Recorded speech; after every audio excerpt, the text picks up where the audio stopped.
William said, most of us, when we get interested in Christian Zionism, know a fair amount, a bit about American Christian Zionism. Gary has mentioned Hal Lindsey, Pat Robertson, John Hagee. They're the American presence and outworking of that. And of course, there's cross-border connections, which I'll get into as I move along on the trail of this talk. So it's not as if there's the American Christian Zionist tradition, there's the Canadian, and never the twain shall meet. In fact, there's a lot of interface between these two traditions. They share a similar history, and they support one another quite a bit. And so I want to look at that a little bit. So let me start in Canada then, and look a bit at that history, or what we'll call the dawn of the dilemma. One of the first people in the 19th century in Canada that played a very significant role in the story is Henry Wentworth Monk. He was sort of a mix of Tolstoy, William Blake, Walt Whitman in many ways. Canada, as most of you know, three major peoples came together to start it. It was the First Nations, the French, and the English. But the English were the prominent people in Canada. And a part of that Anglo-Canadian tradition coming out of 19th century England was a strong commitment to Israel. Lord Shaftesbury, who some of you may know, who was very significant in ending the slave trade, was also what we call a philo-Semitic. He was a part of what we call Low Church Anglicanism, which is attempting to get back to the Old Testament, the understanding of the Old Testament in its relationship to the Jewish people, and assisting in the Jewish people in their return to the Holy Land. They were called restorationists. Lord Shaftesbury played a very significant role in the shaping and making of the Balfour Declaration of 1917. Henry Wentworth Monk was very influenced as an English person by Shaftesbury. He in fact wrote Lord Balfour pleading that the English would play a prominent role in assisting the Jews to return to their homeland. 19th century England was rife with philo-Semitism. It's the prelude to Christian Zionism. So Henry Wentworth Monk in Canada attempted to further that British tradition in Canada. He offered to buy land in Palestine to assist the Jews who were beginning to move into Palestine and assist them in that process. So we can already see in Canada by the 19th century philo-Semitism at work at a political level. The other form of philo-Semitism that is at work in Canada in the 19th century, Gary mentioned that, the important role of John Nelson Darby coming out of the Plymouth Brethren tradition. John Nelson Darby made 7 trips in the 19th century to Toronto, Montreal, and Ottawa between 1862 and 1877. Now, many people today, if you don't come out of that conservative evangelical tradition, probably have never heard of the name. John Nelson Darby, Plymouth Brethren, End Times, Dispensationalism has had a profound impact on many Bible schools in Canada, churches in Canada, and it has shaped their view of how you interpret the Bible in terms of Israel, the land, and the return to the land. The Schofield Bible, which came out in 1909, is a product of that. Following hard on the heels of John Nelson Darby were what were called the Niagara Prophetic Conferences. They were held from 1875 to 1897. Those conferences congealed and brought together the leaders, the shakers, and the makers in Canada and the United States in terms of a strong philo-Semitic Christian Zionist perspective. So we can already see by the 19th century, movements are afoot that are going to shape Canada in the 20th century. The Niagara Conferences, John Nelson Darby, Bible schools, churches, seminaries, All of these seeds have been planted which are going to come out of the soil in the 20th century. Ideas do have consequences. Seeds planted in the soil of time do bear fruit. Another key Canadian theologian at the time, Albert Thompson, he's followed Wentworth Monk in terms of furthering the Zionist agenda in Canada. And many of the churches are coming together, particularly in the earlier part of the 20th century. Now, a key figure to understand in this movement is William Lovell Hull, probably one of the most important first-generation Zionists in Canada. He moved to Palestine in 1935, very influenced by the Derby Niagara conferences. He's a person everyone has to know because he plays one of the most significant roles in Christian thought and then Canadian foreign policy itself. He forms in 1936 the Zion Apostolic Mission. He publishes The Christian Voice in Israel. But what's important, by the 1940s, when Canada is trying to sort out what is to be Canada's role in terms of what seems to be the state of Israel emerging, one of our leading lawyers in Canada, Ivan Rand, was put on the United Nations Special Commission of Palestine, Supreme Court judge. Ivan Rand went to Palestine, and he had a long, lingering dinner with William Hull. William Hull, remember, comes out of the Derby dispensational Jews, God's chosen people, land and Jews, and the role of Christians in facilitating the return of the Jews to land. Over a long, lingering dinner, Ivan Rand and Hull spoke. Rand did most of the listening, Hull most of the speaking. And he managed to convince Ivan Rand that, in fact, Canada should take a position at the United Nations in which we should support the founding of the State of Israel.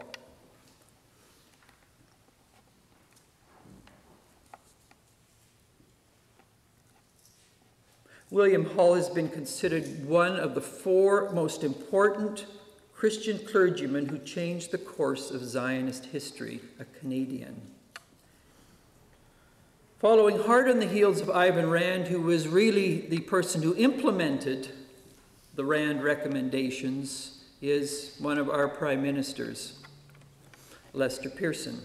Before Lester Pearson was involved in 1956 at the Suez Crisis, he was very involved, really did the work behind the scenes on bringing into being the State of Israel. He's called the Lord Balfour of Canada. He's called Rabbi Pearson by many Israelis. More importantly, I want to look at 3 provinces in Canada and their strong Zionist tendencies. And then I'll wrap this up by coming to the Conservative Party and look at how that plays itself out.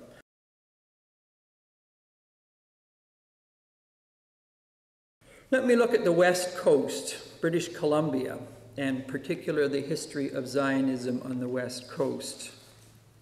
Most of you have probably heard of Bernice Gerard, Vancouver City Council for many years, the minister of one of the biggest Pentecostal churches in Vancouver. Very, very strong Zionist leanings, led many trips to Holy Land trips, to biblical sites in Israel, and within the Pentecostal tradition fanned and supported a very pronounced Zionist perspective. Someone else who was one of her dearest friends in that part of the charismatic renewal movement is Bob Birch. Some of you may have heard of him, you may not have heard of him. Very prominent figure.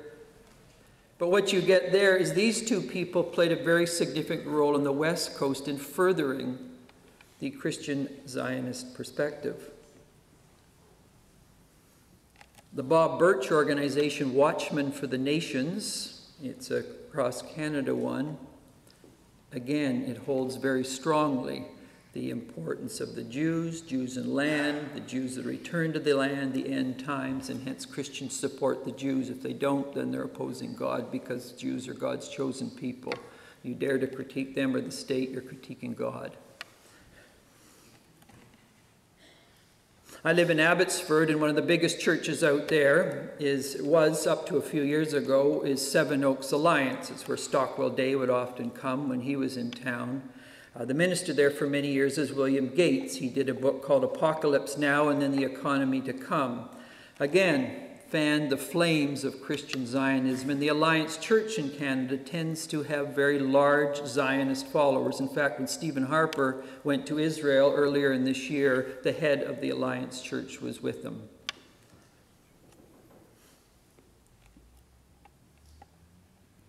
Abbotsford is the home of David Hawking's Hope for Today, started in 1995, which is one of the growing Zionist organizations in North America.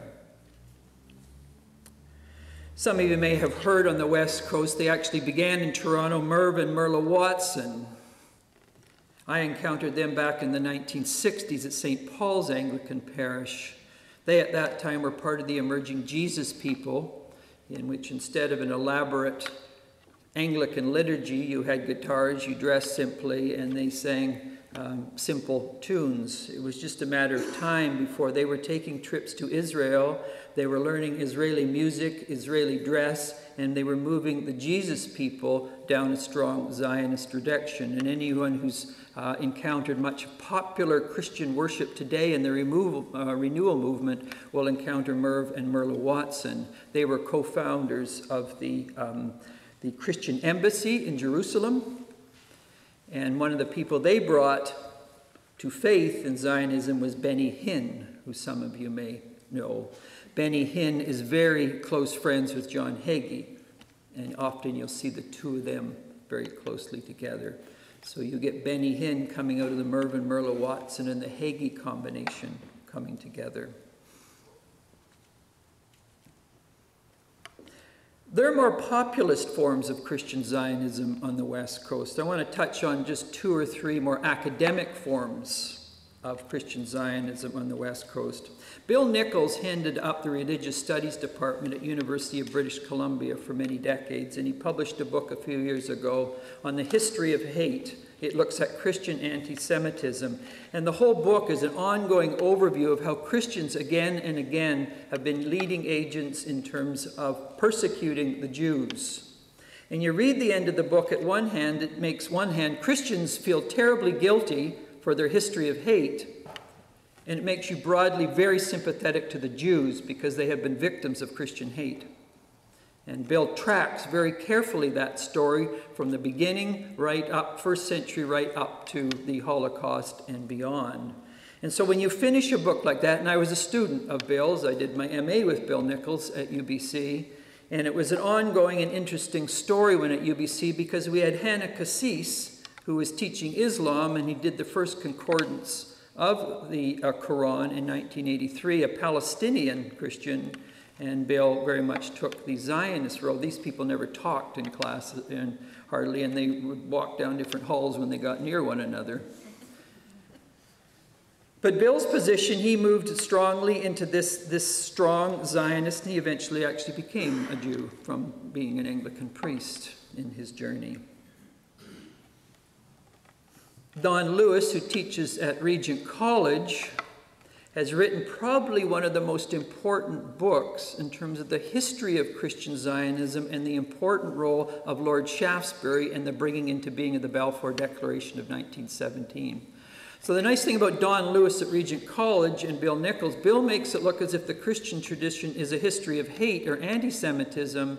Don Lewis makes it clear there's a whole philo-Semitic tradition within the evangelical world that goes back to the 16th century through the 17th, reaches an apex in the 19th, and culminates in the Balfour Declaration of 1917. And so when we think of Christian Zionism today, most people think it's off on the edge, or what John Stackhouse would call the eccentrics. But in fact, it was the mainstream in important elements of English political life of the 19th century. Now, and of course, the dilemma that what often happens in a post-Holocaust world, and it's occurred on the West Coast as well, no one wants to offend the Jews post-Holocaust, but people do want to engage in interfaith dialogue.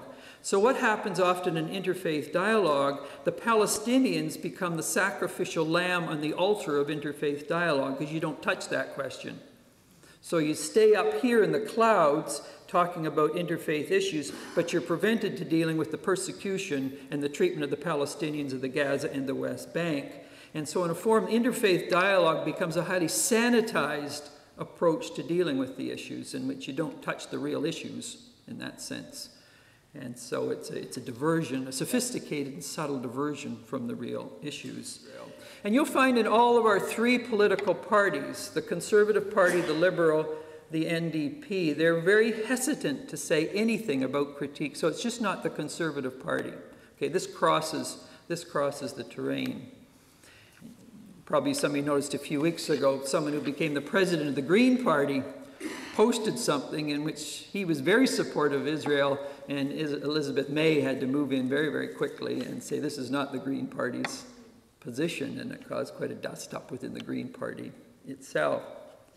So then on the West Coast, we have the populist side, the Pentecostal, the Baptist, the Alliance, and many of these people actually, and I could give you much more, went with Stephen Harper to Israel this year and cheered him on in his position to Israel, and virtually is silent on what was going on in Gaza and the West.